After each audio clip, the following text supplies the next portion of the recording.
Don't cry for me, Argentina. The truth is I never left you. All through my wild days, my mad existence, I kept my promise. Don't keep your distance.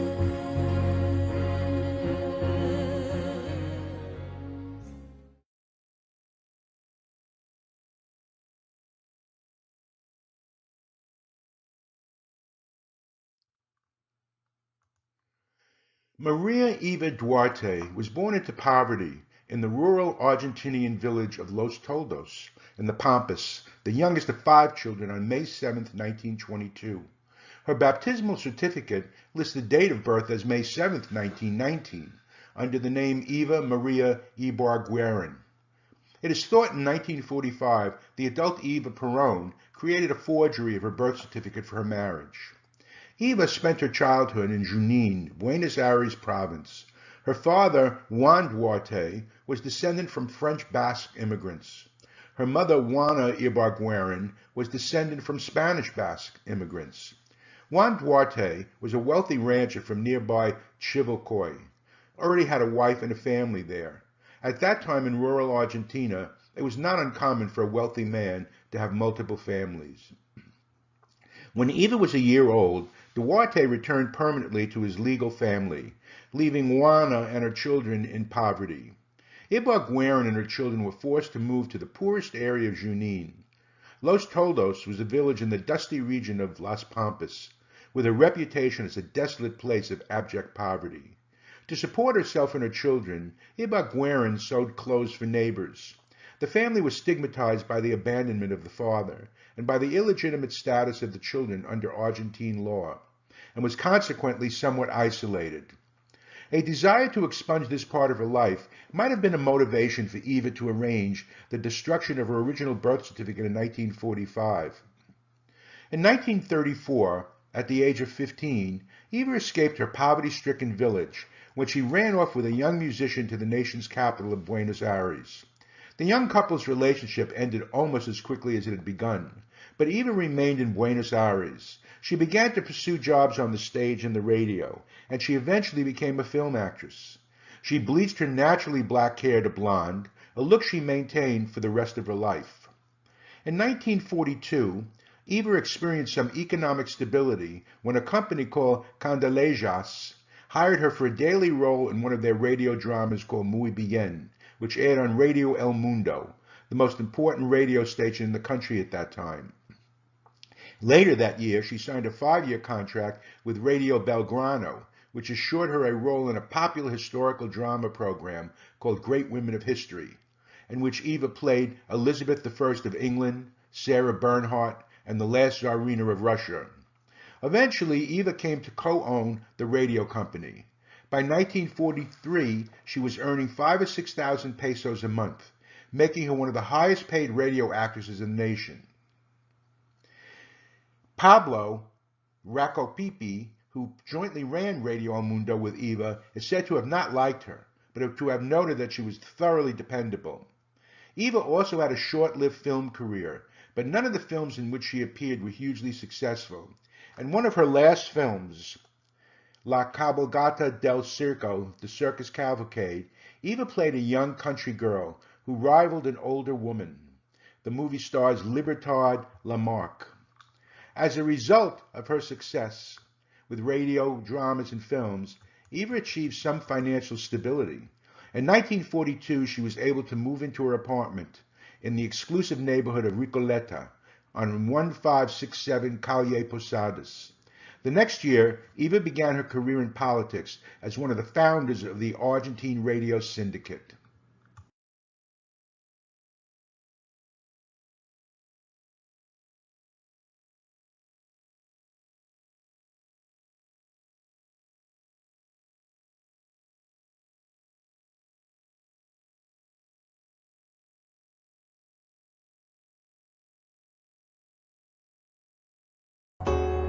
Del otro lado estoy en esta situación. Todo es absurdo. No importa quién falló, tu escudo se rompió, la espada atravesó, tan solo nos dejó sin tiempo. No hay nada que decir ahora, ahora, ahora. No hay nada por llorar, se terminó. El vacío nos quedó. Cada palabra es un suspiro que muere conmigo, ay, conmigo, ay, conmigo. Del otro lado estoy. Tú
Eva met Colonel Juan Peron on January 22, 1944, during a charity event at the Luna Park Stadium to benefit the victims of an earthquake in San Juan, Argentina.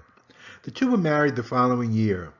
Juan Perón was elected president of Argentina in 1946. During the next 6 years, Evita Peron became powerful within the pro-Peronist trade unions, primarily for speaking on behalf of labor rights. She also ran the Ministries of Labor and Health, founded and ran the charitable Evita Peron Foundation, championed women's suffrage in Argentina, and founded and ran the nation's first large-scale female political party, the Women's Peronist Party. Eva also had a special feeling because of her background for the poor, and she helped them out tremendously. The poor people of Argentina worshipped Eva.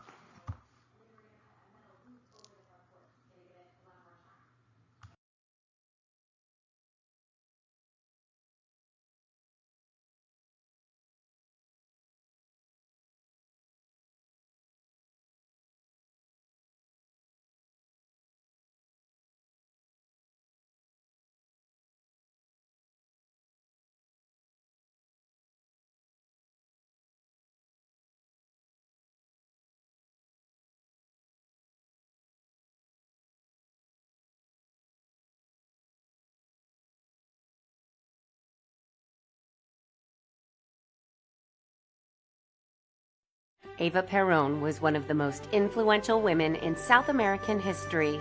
The future First Lady of Argentina was born Maria Eva Duarte on May 7, 1919. Eva was born poor, and she was illegitimate. And so her early life and her poverty shaped the way that she looked at things. Eva moved to Buenos Aires at the age of 15.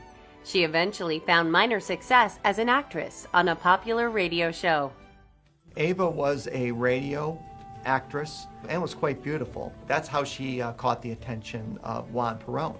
Juan Perón at the time was the Secretary of Labor, and in 1944 there was an earthquake in Argentina. So he enlisted entertainment personalities in order to help raise funds for the victims of the earthquake in San Juan, and this is where he met Eva, and the romance started from there. He had some charisma, but it was the chemistry between the two of them that really made his career. And he met her at a point when he was on the rise politically, and she just lit the match, and it took off. They were married a year later, and it's one of the great romances of the 20th century. Eva really started to be influential after Juan Perón won the presidency in 1946. At that point, then, she could carry out her plans, and her main goal was to help the poor. Eva was adored by Argentina's working class, and in 1948 she started the Evita Peron Foundation. It was very, very beneficial to the poor of Argentina and really garnered support to the presidency of Juan Perón because of the work that Eva did with the foundation. This is why he was able to amass such a devoted following that kept him in office. The opposition resented the fact that Eva went to the foundation every day and put in a full day of work and sat at a desk and received a long line of individuals one by one and wrote out checks. I think a lot of people just saw that as vote buying. Helping the poor was not Eva's only favored cause. She was a feminist who was passionate about equality for the women of Argentina.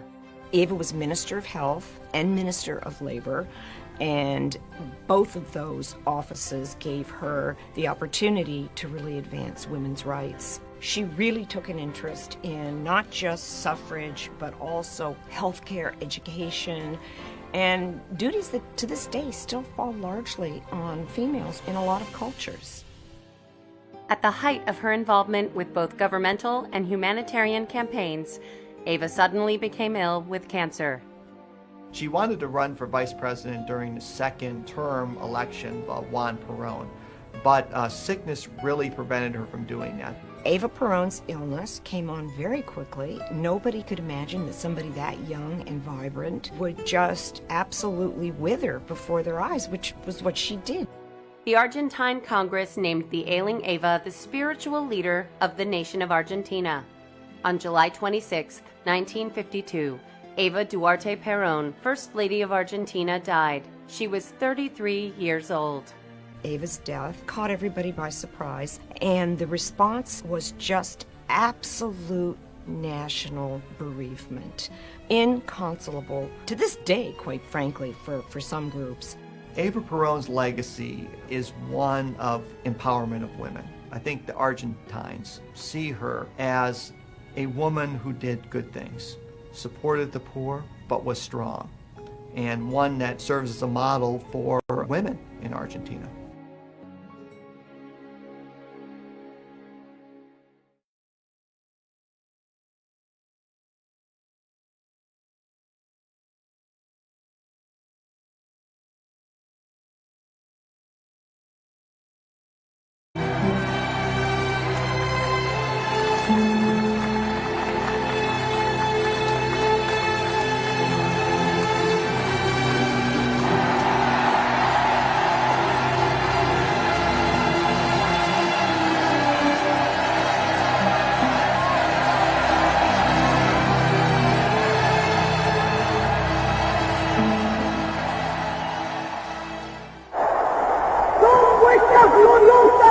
vanguardia mecánicas de la patria, las que están presentes hoy, porque han tomado el porvenir en sus manos y saben que la justicia y la libertad la impondrán únicamente teniendo al general Perón dirigiendo a la nación.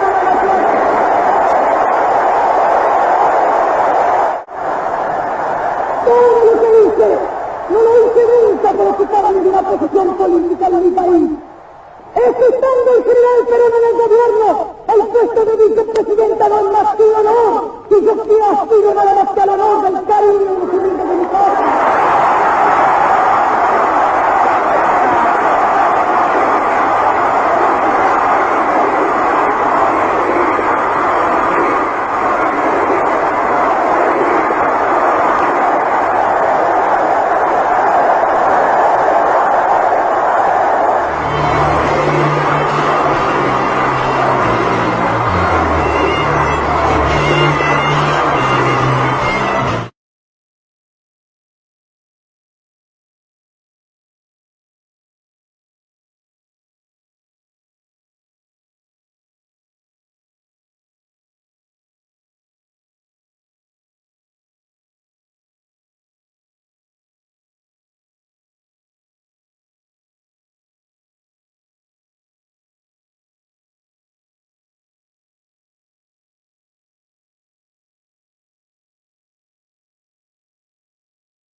Será difícil de comprender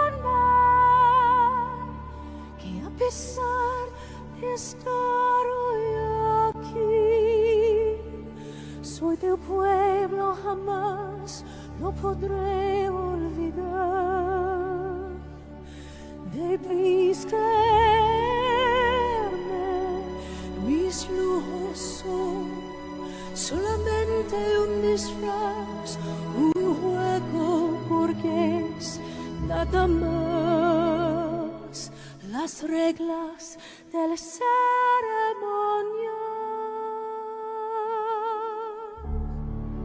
Tenía que aceptar, debí cambiar y dejar de vivir en lo gris, siempre tras la ventana sin lugar bajo el sol. Busqué ser libre, pero jamás dejaré de soñar y solo podré conseguir la fe que querrás compartir. No llores por mi Argentina, mi alma está contigo, mi vida entera te la dedico. Mas no te alejes, Te necesito.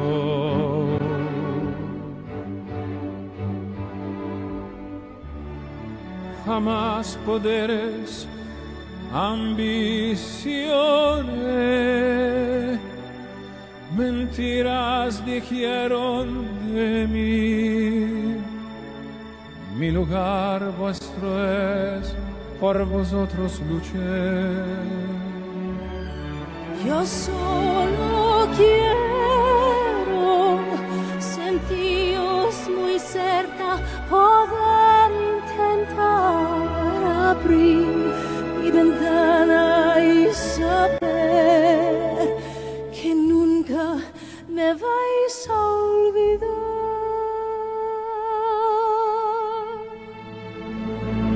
No llores por mi Argentina, mi alma está contigo, mi vida entera te la dedico, mas no te alejes.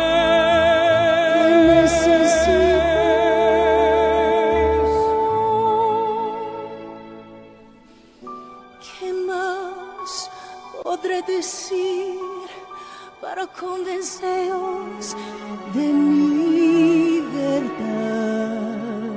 Si aún queréis dudar, mira mis ojos, ved cómo lloran de amor. No llores por mi Argentina, mi alma está contigo, mi vida entera te la dedico, mas no te alejes, te necesito.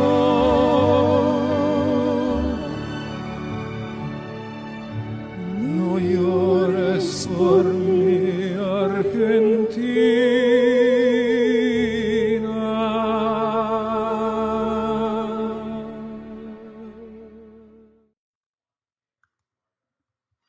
Just hours after dying, Eva was taken to the Spanish pathologist and famous embalmer, Dr. Pedro Ara, who was commonly referred to as an artist of death. His methodology of preserving bodies included draining the blood from the dead and replacing it with alcohol, glycerin, and other preservatives. Running this through the body allowed for preservation of the organs. While Ara was working on preserving Eva, she was attended by her manicurist and hairstylist, who made the outside of her body as perfect as possible. Dyeing her hair to freshen the blonde and painting her nails, they styled her the best they could before presenting her to the public. For 13 days, Eva's beloved followers lined up to see her. Millions of them filed through, and as they did, they would touch her, kiss, and sometimes collapse in grief on her corpse. After the 13 days, Ara declared that it was time to end the public viewing, as he was afraid of the damage being done to the corpse. After this viewing, her body was moved back to complete the preservation processes. The complete embalming process took a year and $100,000, at which time her body was returned to her husband. Although time-consuming and costly, Eva was so well preserved that those who touched her reported that she felt alive. The idea of having Eva embalmed was to have her displayed much in the same tradition of Lenin's corpse. As a political icon to the people, her memorial would include a statue representing the shirtless ones, the lower class whom she advocated for, taller than the Statue of Liberty. Her body would be displayed at the bottom where the public could visit her, and she would remain a political figurehead and hope for the hopeless.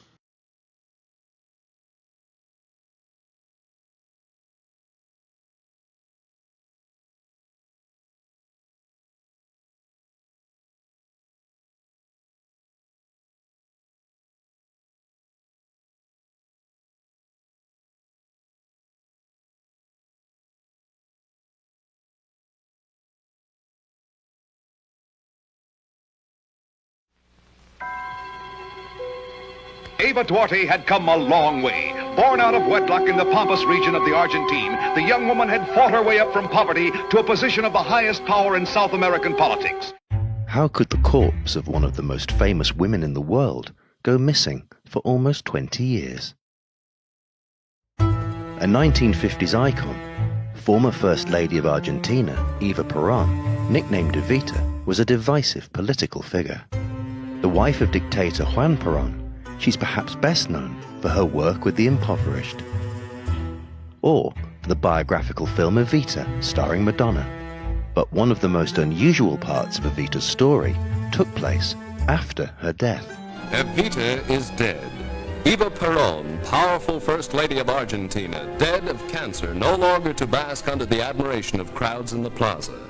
Her embalmed corpse disappeared for almost 20 years in one of history's most remarkable stories of death, deceit, and dictatorship. In 1955, 2 years after Evita died, a military coup ousted Juan Peron, forcing him to flee the country and live in exile in Spain. For 3 days, civil war raged openly, during which approximately 4,000 people were killed. Juan Peron had come to the end of the line. The Argentine military tried to remove all trace of the Perons from the country. It was even made illegal to speak their names. It's thought that even though she was dead, that the new military dictatorship didn't want to risk her corpse becoming a symbol of opposition. And so the military removed Evita's body from where it had been stored at the CGT headquarters, moving her casket to a number of locations, including the back of a van parked in Buenos Aires. Then, in 1957, the Vatican is said to have secretly assisted the military to remove her remains from the country altogether. Evita was taken to Milan and buried under a false name.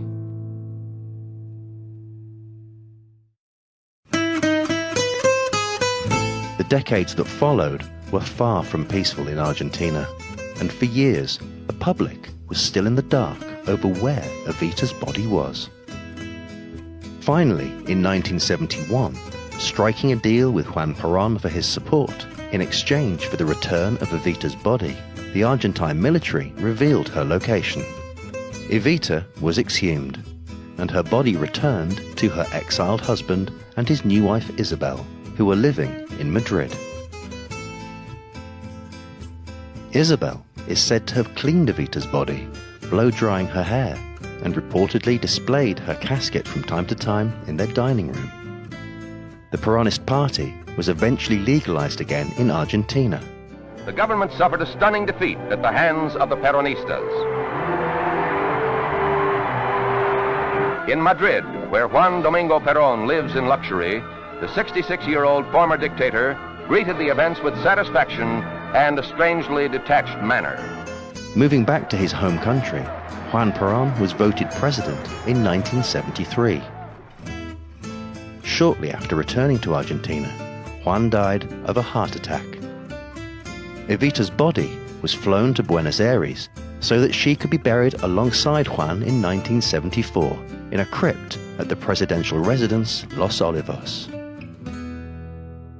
In a remarkable twist, another coup just 2 years later resulted in the couple's bodies being removed from Los Olivos, and Evita Peron was finally laid to rest in her family's mausoleum, 5 meters underground, with a heavily fortified crypt, so that she would never again be disturbed.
It won't be easy, you'll think it's strange when I try to explain how I feel, that I still need your love after all that I've done. You won't believe me, all you will see is a girl you once knew, although she's dressed up to the nines, at 6s and 7s with you. I had to let it happen, I had to change, couldn't stay all my life down at heel, looking out of the window, staying out of the sun. So I chose freedom, running around, trying everything new, but nothing impressed me at all. I never expected it to. Don't cry for me, Argentina. The truth is, I never left you. All through my wild days, my mad existence, I kept my promise. Don't keep your distance.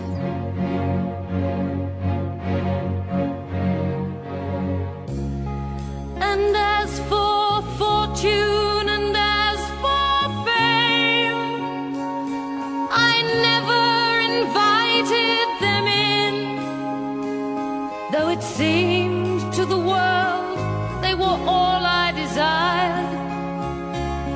They are illusions, they're not the solutions they promised to be.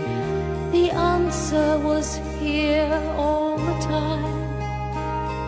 I love you and hope you love me. Don't cry for me, Argentina.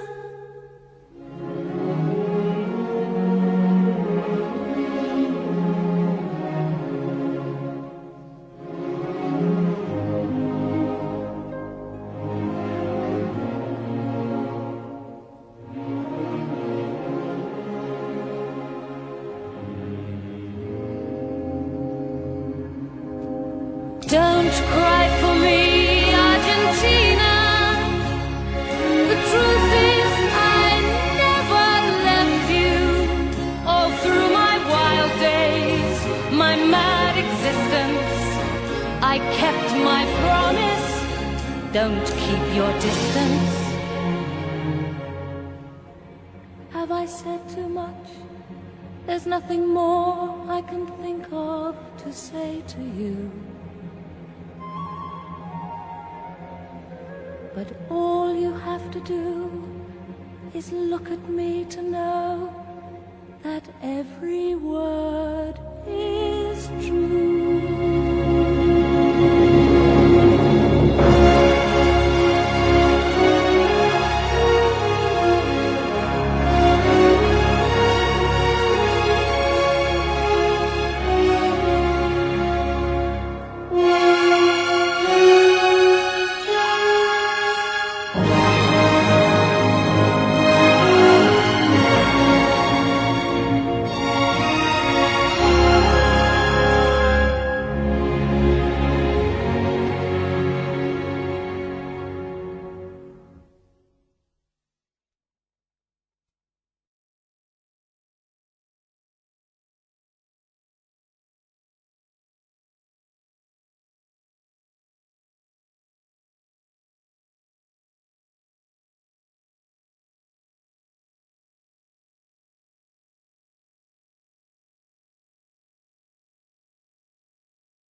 The remains of Evita Peron now lie in a family crypt in the Recoleta Cemetery in Buenos Aires, the tomb still a shrine to many of her people.